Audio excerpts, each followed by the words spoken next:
Welcome to the webinar, The Opiate Crisis and Prevention Education. Hello, I'm Karen McKelvey. I'm the coordinator of webinar services for PSI. And on behalf of all of us here at PSI, we welcome you. The challenges surrounding opiate abuse and how this current crisis affects our students, both physically and in the educational process, continues to be an alarming issue that affects all of us as educators and citizens.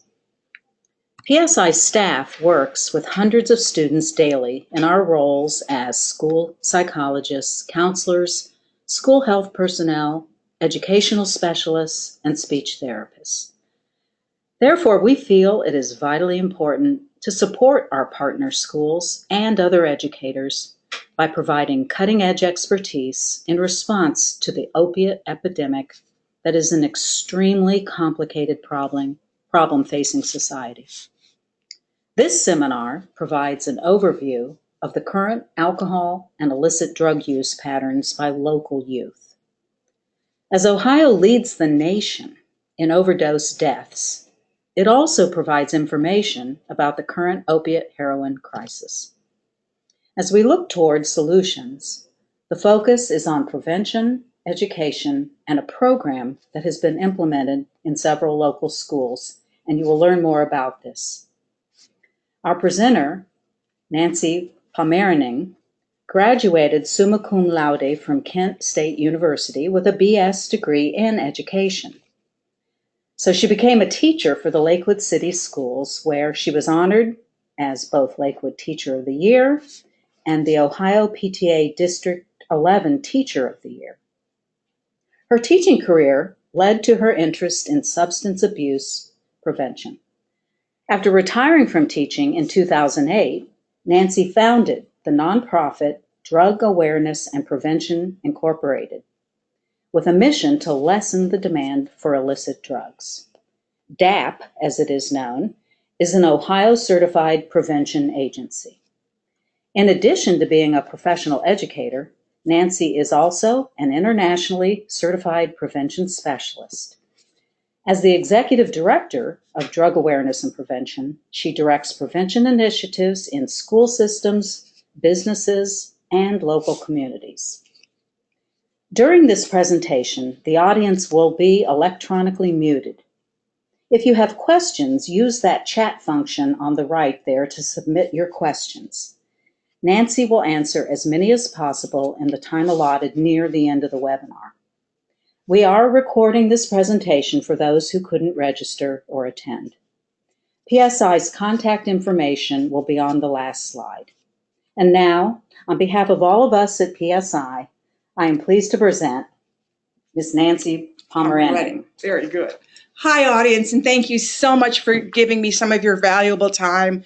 And I really do appreciate the opportunity. I would like to thank PSI Solutions for having me here today.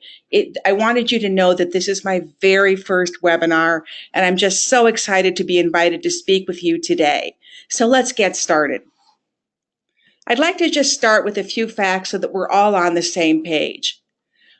I think you probably know some of these things, but please bear with me. The United States, in terms of world population, is a very tiny country. Even though we contain only about 5% of the world's population, we consume over 60% of the world's illicit drugs. We also have a huge appetite for prescription pain pills. We consume over 80% of the world's prescription opiate-based drugs. These would be pills like Vicodin, Percocet, OxyContin, and codeine. This country has a huge appetite for drugs. Why does this concern me so much? It is a huge burden on our country.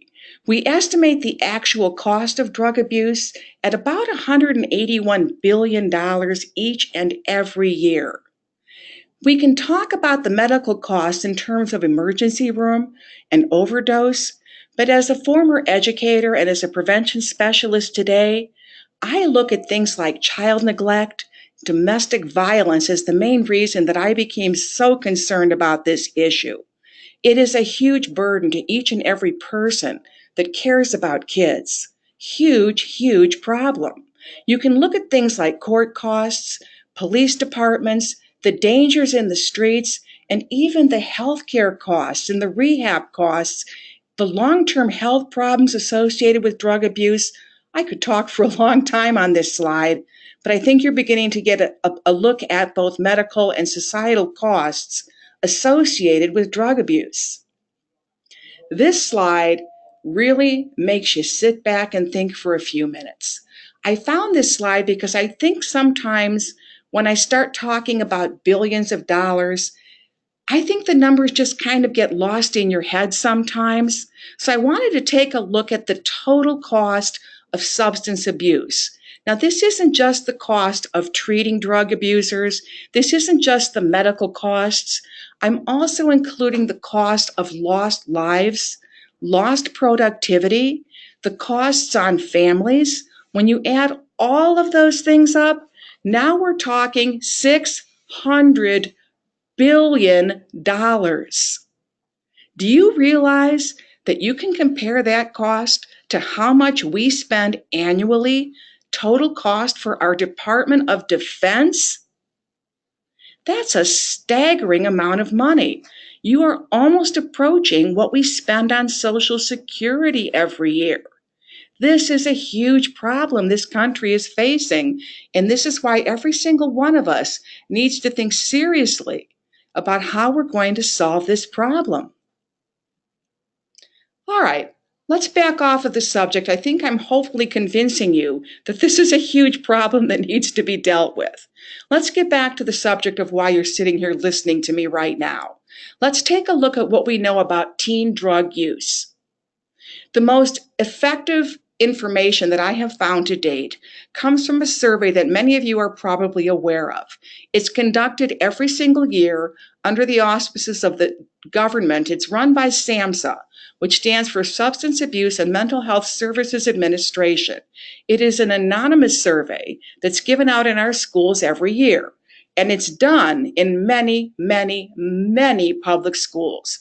The 2015 survey involved almost 45,000 students from 382 public schools, both public and private, I should mention. It is an anonymous survey, and we're fairly certain it's an accurate survey with a very low level of what I would call bogus surveys, for want of a better word. It's a huge, massive undertaking, and our local partner in Northeast Ohio is Case Western Reserve University. Just Case Western Reserve University is our partner here locally that administers this document. Let's take a look at what they found. This is a very interesting slide. You will notice from this slide, if you'll look in the very middle under the cigarettes information, you will notice that we survey 8th, 10th, and 12th graders. Now, we don't survey them every single year, so it's a compilation survey. One year we'll survey 12th graders, the next year we'll survey 8th graders. Take a look at what's happened. You'll notice that each one of those bars represents the years 1995 to 2015. If you just step back and look at the overall trend, you can say that we are being very, very successful in reducing the number of kids that are smoking cigarettes. We're being a little successful in reducing the number of underage alcohol drinkers. The illicit drug column, however, yes and no. We're having some success in some areas, not so much success in other areas. I will tell you there is some good news. The most recent survey shows that we are having some success in reducing the number of kids that are using prescription drugs illicitly. However, there is one thing that I think we all need to be aware of, and that is marijuana.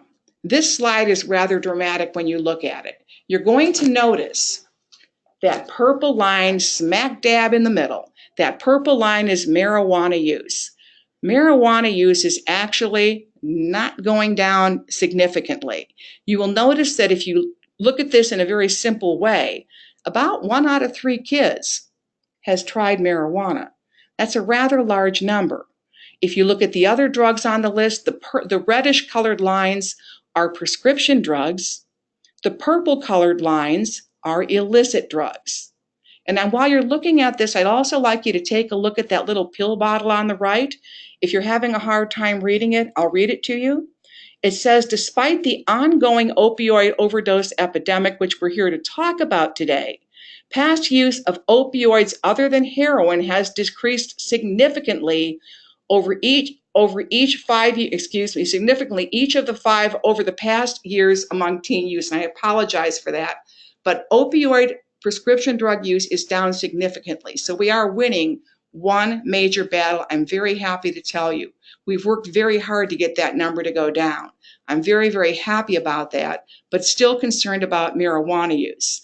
Unfortunately, after talking with PSI, if I was to include the marijuana talk today, you guys would be here for like 3 hours. So we made an executive decision to hold off on talking about marijuana until the fall. So if you're interested in hearing what I have to say about marijuana, you're going to have to come back and listen to me talk again in the fall. I've got lots to say about it, but it's just going to have to wait. So let's get moving here.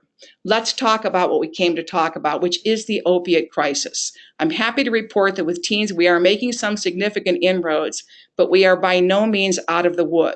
Reducing doesn't mean it's all gone. Let's talk about the opiate crisis now. First off, I'd like to go back to the beginning, and I know that a lot of you probably already know this, but I think it's important that I go back to square one. Common street names for opiates are smack, horse, brown sugar. And it's important to understand that there are both legal and illegal forms of opiates. They are depressants. They slow the body down. They mask pain. They don't cure pain. The underlying cause of the disease that's causing the pain does not go away. It simply masks pain. The legal forms of the drug have good purposes. I know people need prescription drugs for pain. There are end-of-life uses for pain, cancer, serious illness, accidents, broken bones. People need these drugs, which is what's causing part of the problem, deciding when they're appropriate and when they're not. Unfortunately, in our society, that's a very difficult question for us to answer right now. And they are ripe for abuse. And that's what's gotten us into this trouble. I put a really pretty picture on this page for you, the poppy plant. The poppy plant traditionally has been the source of opiates for us. If you look at those little black pods, there's a little sap in there that comes out, and that has been traditionally the source of opiates. They also, however, can be produced synthetically. And our Mexican friends to the south have found a way to produce that substance in a lab. We no longer need poppy plants to produce some of the fentanyl and heroin derivatives that we have been able to make. So what actually is causing this crisis? Gosh, I could talk on this slide for half an hour if you would let me. But I've listed some of the main reasons why we're in the mess we are in. If you have the time, I highly recommend a book that was written by Sam Quinones, Quinones. The book is called Dreamland, and he's actually coming to Summit County at the end of the month here. He's being sponsored by your library to talk about his book. It is the most fascinating story I've ever read, because people often ask me, how in the name of heaven did Ohio become ground zero for the overdose crisis that we're experiencing here in the United States? Well, it's a rather interesting story, and it's a combination of everything that you're seeing on this page. It appears that there was a poor young man in Mexico who was tired of being poor, couldn't seem to get himself connected with any Mexican drug cartel, and decided that he wanted a piece of the pie.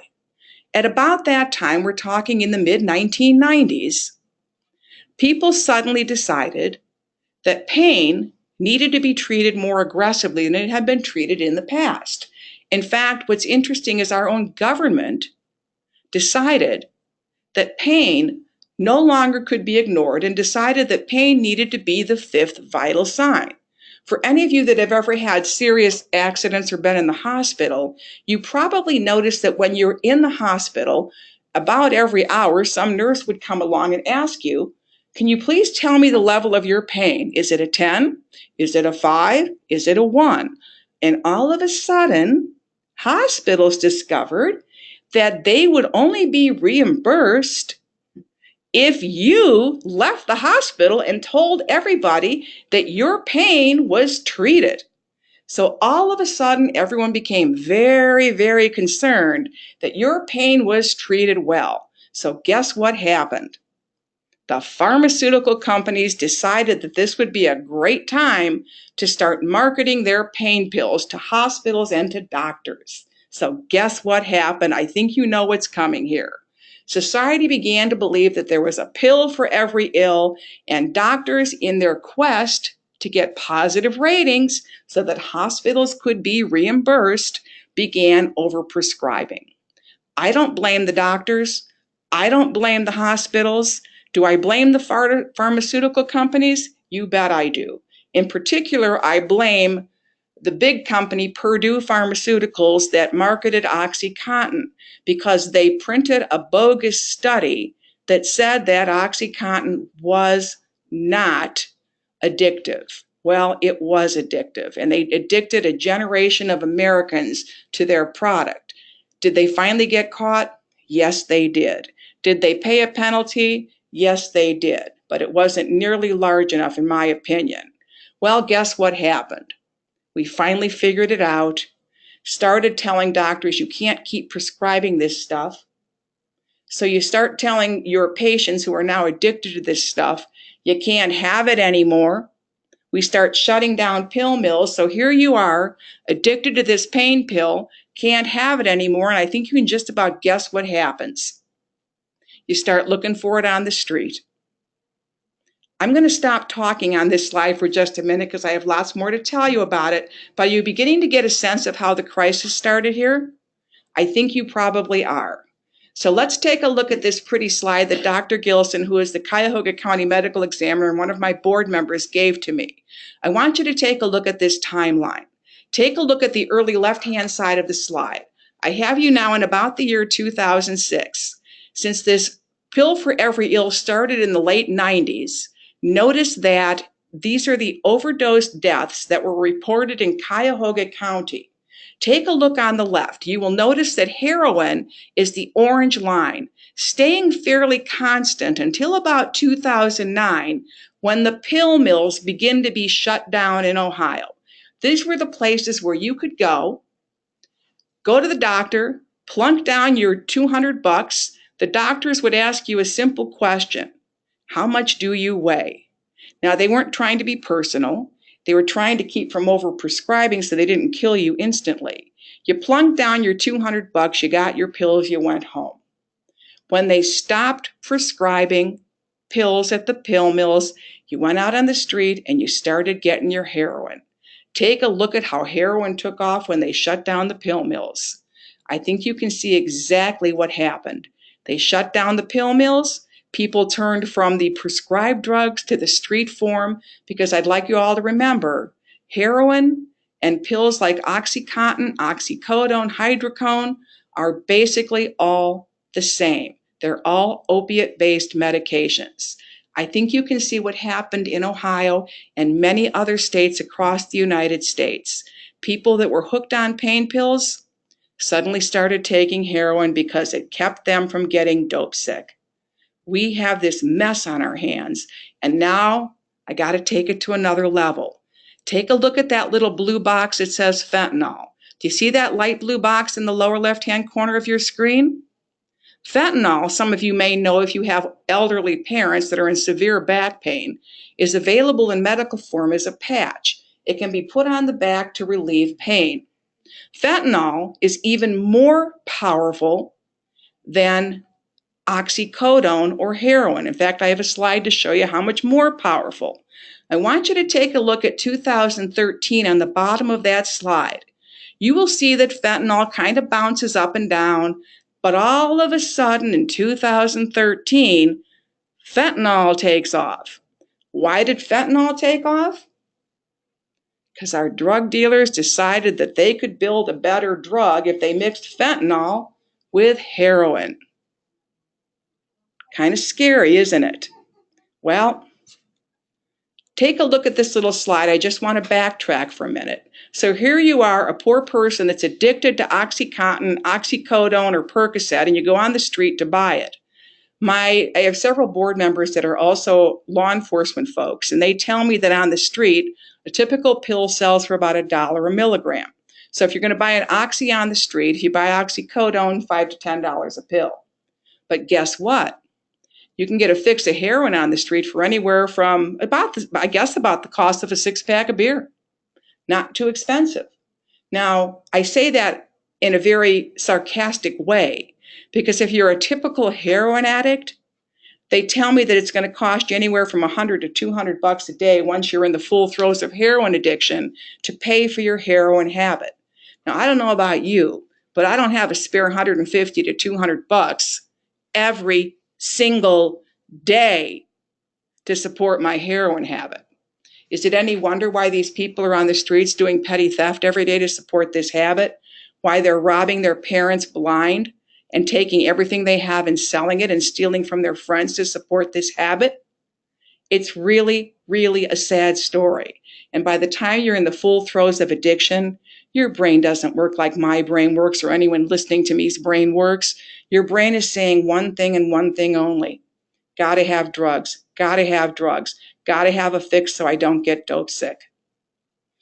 Fentanyl is absolutely the worst. It is anywhere from 50 to 100 times as strong as heroin is. And carfentanil, this is just totally bizarre to me. Why in the name of heaven any drug dealer would actually try mixing elephant tranquilizer in with a drug is beyond my understanding. Why in the name of heaven you would think that you could get away with mixing an elephant tranquilizer and feed it to a human being and that they would survive, I have no clear understanding of why you think that would work. But it's actually happening here in Ohio. And I want you to take a quick look at the pills over here on the right. Those pills actually look like, I'm told, what could be an actual prescription drug.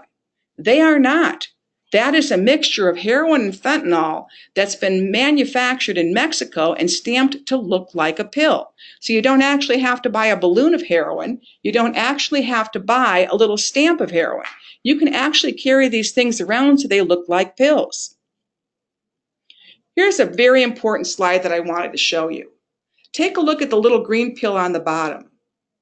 If you're at the end stages of your life with cancer, that would be a typical morphine pill that you might receive from a doctor. I don't know if you've ever had surgery. I have. That would be the kind of drug you might get if you have open heart surgery and they crack your chest open. To show you how powerful heroin is twice as powerful as that morphine pill is. Okay, so what about fentanyl? Fentanyl is 50 to 100 times as strong as heroin. Take a look at carfentanil. And by the way, carfentanil can be spelled with an I or a Y. I was afraid I had a typo, but I don't. Now do you see the comparison? I've been told by my law enforcement friends that they can't even handle this stuff. That's how powerful it is. Even with a mask and gloves on, it's a very dangerous drug. And it's just unbelievable to me that anyone would even use that stuff. All right, let's take a look at Cuyahoga County. And my understanding is that these results are typical in other counties across Northeast Ohio. In 2016, there were approximately 663 overdoses. There are still a few cases that they have to finish. 375 were overdoses from fentanyl. 320 of the overdoses were from heroin.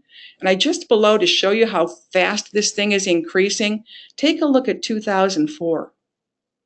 50 from heroin, 20 approximately from fentanyl. Can you see the increase? This is why we're calling it a crisis. The word is not being thrown around lightly. The increase is real and it's frightening. And we're projecting that in Cuyahoga County, we're probably going to go over 800 this year. It's just not going away. I wanted to point out something very important to you. There actually is a way to reverse an overdose. And I am not a medical person, so and nurses out there, please, please, please, if I'm very simplistic in my explanation, please understand I'm not a medical person. My understanding is that what happens when you take a drug that can cause death, there's a receptor at the end of the nerves in the brain that's called the mu receptor. When you take heroin or fentanyl, what happens is your breathing slows down to the point where you stop breathing. When you shoot this naloxone, or Narcan as it's called, into the nose, what happens is the heroin or the Narcan gets yanked off the mu receptor and you start breathing again. They actually call this the Lazarus drug. Now, with heroin, it works really well. Couple squirts in the nose and you start breathing again. Now, with the fentanyl, I've been told by my medical people and my police officers, you could need 6-8 doses of this stuff to reverse the overdose. But I do want you to know, if you know someone that is a heroin addict, please encourage them to call Project Dawn. If you just go to whatever search engine you like, I don't care if it's Google or Yahoo or Bing, type in Project Dawn, whatever county you're in, Summit County, Geauga County, Portage County, Cuyahoga County, Project Dawn, you will find the location of the clinics and they will give you this stuff for free. It's also available at several pharmacies now, Walgreens, Drug Mart, CVS. Many of the drugstores will sell it to you, and if you have insurance, the copay is extremely low. So if you know anyone that has a heroin addict in the family, encourage them to get this stuff and keep it on hand because it will reverse overdose. Just a little factoid on the left there for you. 8 people died in Ohio every day of overdose. This is a serious problem, and it's not going to go away anytime soon. Okay, so now that I've got everybody hopefully convinced it is really serious, don't give up hope. There are things that we can do about it. There are solutions. I'd like to talk about them. That's me. That's me as a teacher. Didn't think much about drugs. Didn't even realize this stuff was on the radar. Until I got this letter from a student one day. And I know it's very difficult to read. And I covered lots of stuff to protect identities. And I didn't want to show you everything, but I think you can see enough to understand what shocked my conscience to my very core. Oh, well, my mom and stepdad were talking to me and I told them everything about, and there's an identity in there, but it tells the name of the mom and how she's addicted to cocaine, and introduced me to weed and how like she would always have pills and people coming over to do drugs, and how, and there again, I protected the identity. But let me tell you, it rocked me to my heels when I found out that a mom was doing drugs with her son and encouraging the son to start taking pills and doing drugs. This is what got me on the road to doing what I'm doing today. It made me realize that there are parents out there, by their example and modeling behavior, that were addicting a whole new generation of kids.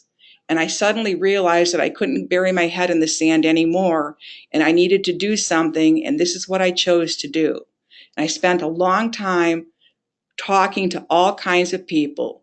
And the first person I talked to, because they were the only people that I knew that knew anything about drugs, were cops. And believe me, I talked to a lot of cops. And I want you to know that cops are out there and they're doing whatever they can to stop this thing. And here's just a typical example of what cops are doing.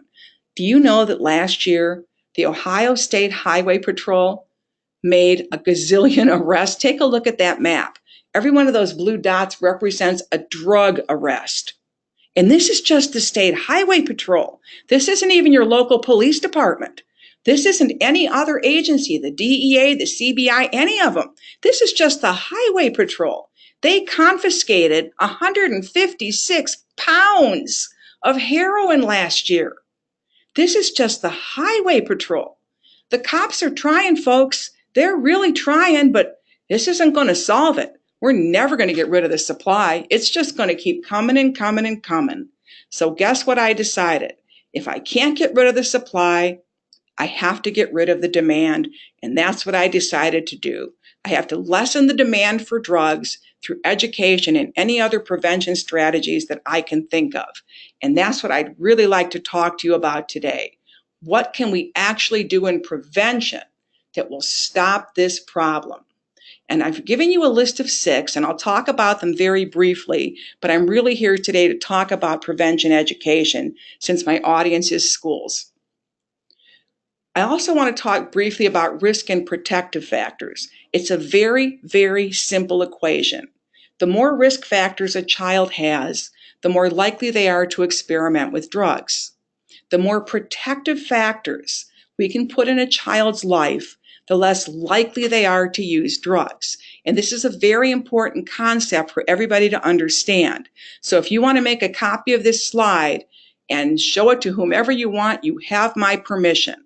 And take a look at the school one in particular. Anti-drug policies in the schools, whether it's drug testing or anything else you can think of, you have my support for. Anti-drug use policies are key in schools. And families, anytime you can get more family monitoring and support, the stronger we're going to raise our kids. So I just wanted to point that out to you because it's a really important concept for everybody to understand. All right, moving right along. The other important thing to understand is you'll often have parents say to you, I let my kid start drinking at home because I want him to learn how to drink responsibly before he goes out in the world and does something stupid. Well, that's not a terribly good idea because the age of first use is the most significant risk factor for a child. The younger they start these behaviors, the more likely they are to become addicted. A child who starts drinking before the age of 15 is 5 times more likely to develop problems as an adult. With marijuana, it's even worse. A kid that starts smoking weed before the age of 16 is 6 times more likely to become addicted to marijuana. Our goal as educators is to push that age of first use older and older and older. The more we can push it off, the less likely a child is to become an addict. So I think prevention is the most important thing educators and any health-related personnel can do to help our kids. I'm here to talk about prevention education, and this information comes to us from the NIH, the National Institutes of Health. If possible, school-based prevention programs should be integrated into the school's academic program. I know that we love to have speakers come to our schools. I know we like to have special programs, and they're very impactful. Kids really do listen. But if you want to really change the curve, you need to integrate the program into the daily school program. That's where we have our most effective and profound results. And I know it's tough. You're not telling me anything I don't know. I sat in a classroom and had my day interrupted constantly. There's testing. There's kids pulled out. I know it's tough, but there are opportunities to infuse health education into core curriculum. It can be done, and I'm here to show you a way that it can be done. And here's the bonus. The science-based prevention program I'm going to show you today actually has an added benefit for schools. If you use the program I'm showing you today, there's an added benefit of increasing science achievement test scores. So any school superintendent that's thinking, I'm never going to do this program, you tell them science achievement scores will go up if this program is implemented. That's an added bonus. This is just me. I don't like to brag a lot, but I have to tell you, as a retired history teacher, it was so exciting to go to the State House in Columbus and have a bill signed into a law by Governor Kasich. He designated May as Ohio Substance Abuse Awareness and Education Month. So I was a pretty proud day for teacher Mrs. Pommerening. It was pretty exciting when I got to do that. So I couldn't stop grinning. My husband said it looked like I was going to lift off. I was so excited. I had to show you that. Sorry about that. All right, continuing. The program I'm here to talk to you about is actually free. You can go to drugabuse.gov today and download it for free. It's available online. It's called Brain Power in grades K through 9. The high school one is called The Brain, Understanding Neurobiology Through the Study of Addiction. It can be integrated either into science or health class. It is a K through 12 program, which is what I most highly recommend. You can't just pick and choose to do it in 1 or 2 grades and expect to have maximum benefit. It's multimedia. It's a great program, and I'll tell you why. I've got about 10 minutes here to talk, so I'm going to have to talk fast. The first thing I like best is that it's aligned to the national science standards. So every single thing that's in that program is something that you're already expected to incorporate into your school day anyway. Every single lesson aligns to a standard that's required in your school anyway. And here's just a typical example from the 4th grade program. It talks about systems, order, organization, or maybe characteristics of organisms. You can see how it aligns already. Here is a typical page. Here is a typical page from a middle school program. You can see that it's got magazines, it's got word searches. I think probably one of my favorite things about this program is it incorporates a best practice of involving the parent in the program. Every single lesson in grades K through 9 involves a parent newsletter. It has a little section that says, hey parents, here's something you can do at home. And I really like that practice because I like to say that parents are the anti-drug. So I really like that feature of this program. It's very hands-on. It's not lecture. It teaches to many modalities. It has visual, auditory, and kinesthetic learning styles. Here's a typical lesson from 2nd grade. I think this is one of my favorite lessons to teach because the kids really enjoy it. This was from a Catholic school. I believe this was in Canal Fulton when I was doing this one. The kids are actually going to be building brains out of Play-Doh. The lessons are very age appropriate. At the lower grade levels, it's more about keeping ourselves healthy. We start to talk more about how drugs affect the brain. It's not really a scared straight type of lesson. This is a science-based program that talks about how our brains develop and how drugs actually affect the brain. It's all based on the theory of reasoned action. And this is a very popular public health model. We have discovered over the years that we really can't scare kids anymore. The more effective approach is what I would consider an approach that lets kids make healthy choices. We teach kids about how things affect our bodies, hopefully over time, and that's why it takes a continuous method of K through 12. Over time, kids begin to have their attitudes changed about what drugs can do to them. If you can change their attitudes about how drugs affect them, eventually you will change their behavior. In fact, this was the theory that was used that actually drove the change in cigarette smoking. Now, I will tell you, it doesn't happen overnight. It took many, many years to convince people that cigarette smoking was bad for you and eventually drove the behavior change where most people today don't smoke cigarettes.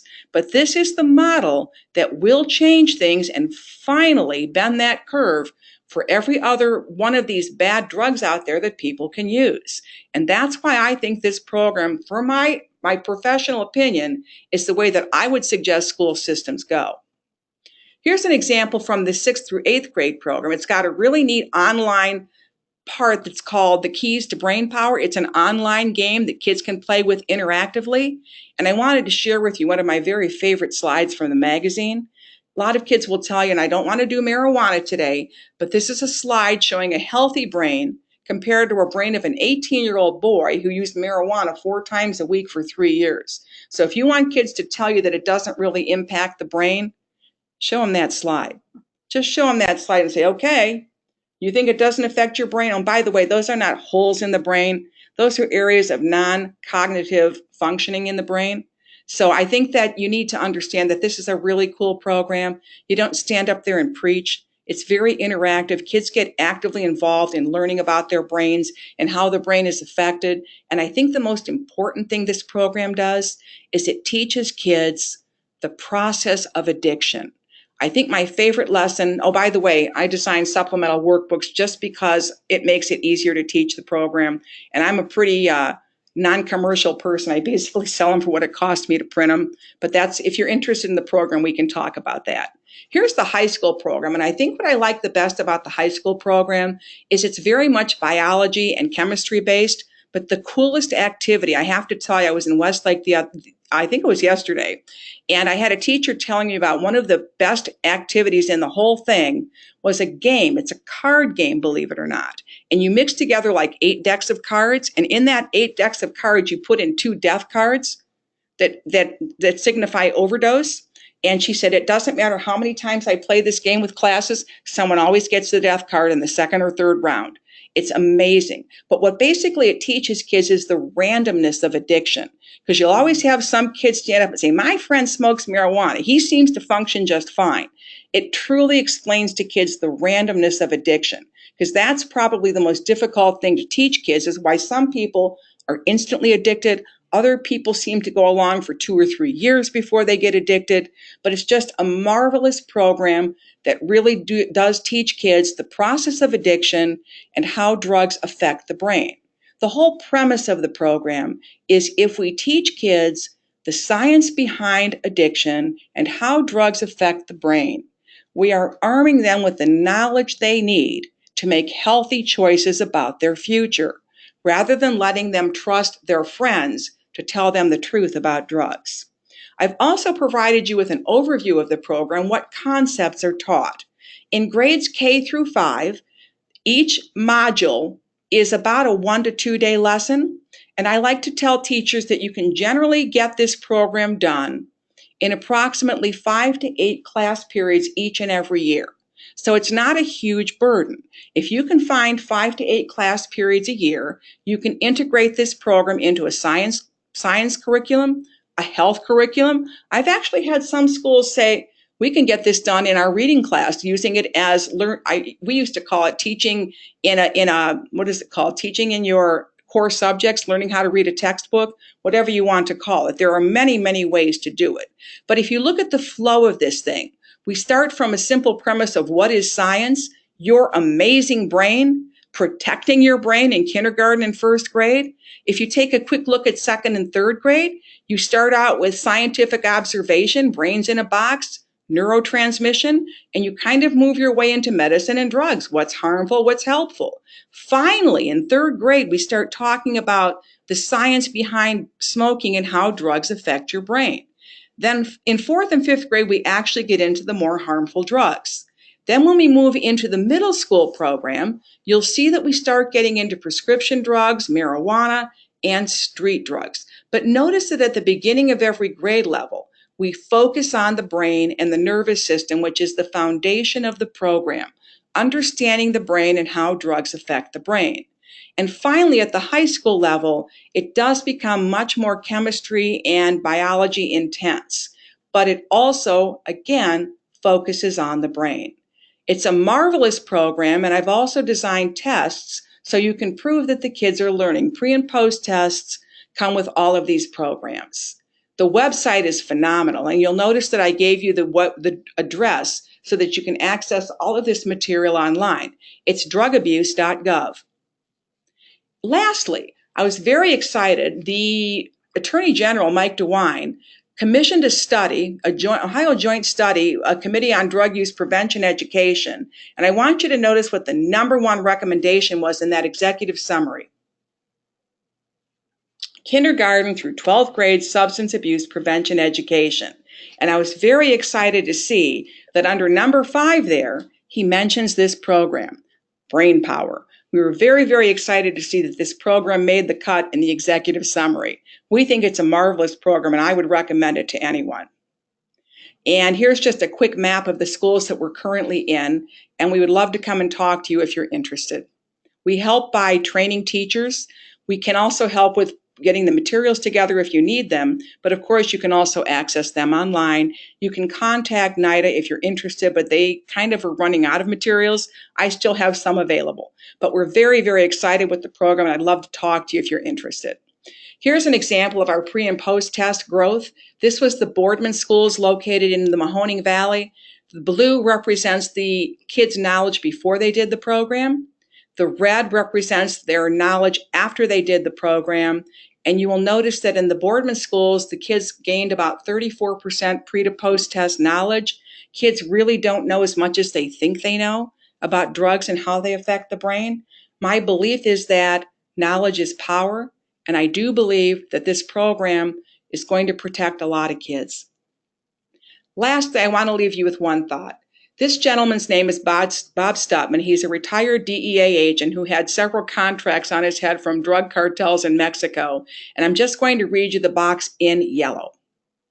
I think the winning strategy hasn't changed. It hasn't changed for 15 years. We never have adopted it. You give every kid in the United States meaningful, mandatory substance abuse education, starting in kindergarten. And by the time they reach 10th grade, there are studies that show 15% less of them will experiment with drugs. Now, I'm not going to read the rest of it, and I know that this isn't 100%, folks, but it's a lot more than we're doing now, and I do believe that he's right. I do think that there's a lot that we can and should do. I think we need to change society's attitude about drug use. I think there's a lot that many of you out there are already doing, and I applaud you for what you're already doing. And I hope that you will consider bringing prevention education to your schools in addition to what you're already doing. Also, I think you health folks out there continue to encourage coping skills and teaching folks that there are ways to have natural highs in life that don't involve drugs and alcohol, because I think it's really important. And having said that, I wanted to finish off by showing you a list of solutions, and I want you to know that this came from New York. And every time I go out searching for solutions to this problem, it's kind of interesting that everybody says that we need to invest in prevention programs at the school level. The other ones are outstanding, and we are working on those. But I wanted to show you that school-based prevention is at the top of most lists that I find. And again, I wanted to thank you for your kindness and wanted to let you know that I'm now available to answer any questions that you may have.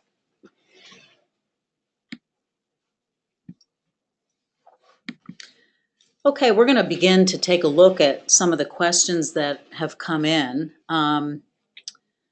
One of them is, how exactly would I get this program in my school?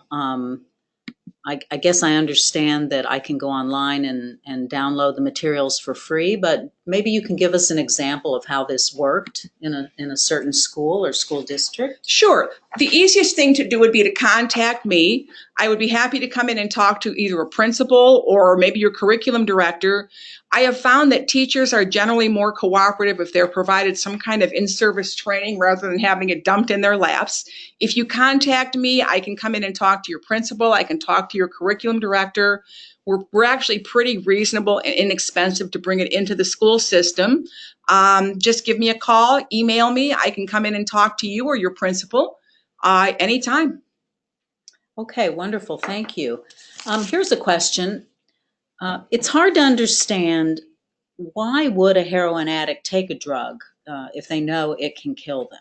And boy, that's like the $10,000 question. And I have talked to police officers, I've talked to addicts, I've talked to all kinds of people. And the best answer I can give you is you have to understand the process of addiction. First off, addiction is a brain disease. And you have to understand that once your brain changes, you don't think the way I think. The addict's brain no longer thinks like a human brain. The brain is telling you one thing: don't want to get dope sick, want to get high. The process of addiction involves a thing called tolerance. Tolerance means that you keep needing more and more of a drug to get high. But the problem is you don't get high towards the end of the process. You keep getting a lesser and lesser high to the point where by the end of your addiction process, you're taking the drug just to feel normal. You're not really getting high. You're getting maybe a little glow. So if you hear that there's this really powerful drug out there, you kind of think to yourself, hey, maybe I can get high again. Okay, maybe it'll kill me, but maybe I can get high again. And that's what I'm hearing is the reason they're willing to risk dying, because there's a chance maybe I can get high again. That's why they call it chasing the dragon. It's just something you and I as normal human beings will never understand. Okay, thank you. This is a good question, I know, for many of our schools. How might this work, and is there a way to provide this curriculum with an online school? Yes, it is available online. If you would go to drugabuse.gov, just type in drugabuse.gov, you'll be at the NIDA website. Go to the tab that says Parents and Educators. And if you'll scroll down the page, you will see the section that says Brain Power. Okay. Here's a question. Are more people dying because of fentanyl being added Or are there just so many more people taking heroin? I believe the correct answer, and I will have to ask Dr. Gilson this, but my understanding is there aren't more people taking heroin. More people are dying because of the fentanyl being added to the heroin. And when you've got to remember, these are drug dealers. You're not getting this stuff from the hospital. More people are dying because of the potency of the drugs on the street, being the fentanyl being added to the drug. Okay. This question, so how much does this program actually cost? The training is relatively inexpensive. When Drug Awareness and Prevention trains teachers, we charge approximately $100 per teacher to train. Okay. Pretty inexpensive, and that includes the manual. We bring a binder for the teachers. Okay, but in essence, if one needed the program, they can just go online and get it completely for free. They could. Yes, they could. Okay. Do we have to do the program K through 12? Or can it just be done, the training for just a few grades, like, for instance, our middle school? I would be more than happy to train just the middle school teachers. I've had some school systems that want to adopt K through 12, but they want to start with just a segment of the population, and we're more than happy to do that. I will tell you that my recommendation is to do a K through 12 program because I believe it is more effective to involve the entire staff, but I'm more than happy to come out and train just a segment of your staff if that's where you would like to start. Absolutely. Is there any way to know which Ohio school district buildings are most affected by the opiate drug abuse? I would not know how to answer that question. I wouldn't be able to tell you that for sure. I will tell you that most county public health, I will tell you that if you contact the Ohio Department of Health, they do have statistics of overdose deaths. That would be my recommendation, that you would go to your county health commissioner and ask if they have overdose statistics, but I'm not sure if they could drill it down by school district. Okay, I see a question coming in. Do we do preschool? Yeah, preschool programs. Do you do preschool programs? We do not do preschool programs at this point, but kindergarten programs you might be able to take the preschool program and adapt it in some way. Okay, this is a long question. The brain is trying to survive and will do what it perceives it needs to do to survive. Hope and resilience are the key to changing the choices and behaviors of folks who self-medicate with illicit drugs. I think somebody's just making a statement here and quoting SAMHSA and Ohio MAS. Mm-hmm. Okay, she or he is saying that SAMHSA and Ohio MAS have great resources on trauma-informed care. Ohio MAS and DODD have partnered with regional collaboratives for trauma-informed care. Great preventive work. Thank you. Thank you. Thank you for whomever joined in there to add some resources. I appreciate that. I appreciate that very much. Okay, another question. Could parents use this program to teach their children at home? I believe they could. And I encourage parent involvement at every step of the process, because my fervent belief is that parents modeling behavior and sending a strong message that they don't approve of drugs is a very important message for kids to hear. Okay, and I'm also thinking of, for instance, children that are homeschooled. Yes, I think this could be very effectively used. Mm-hmm. Okay. I think that has reached the end of the questions that have come in.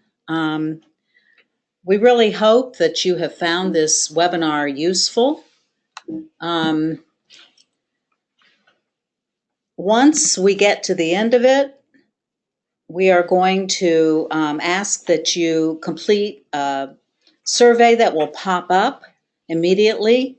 If you attended this seminar in its entirety and have submitted a completed survey, you will receive a certificate of attendance from PSI, but please allow at least a week before expecting your certificate, and it will be emailed to you. We'll be using that email address that you provided to register.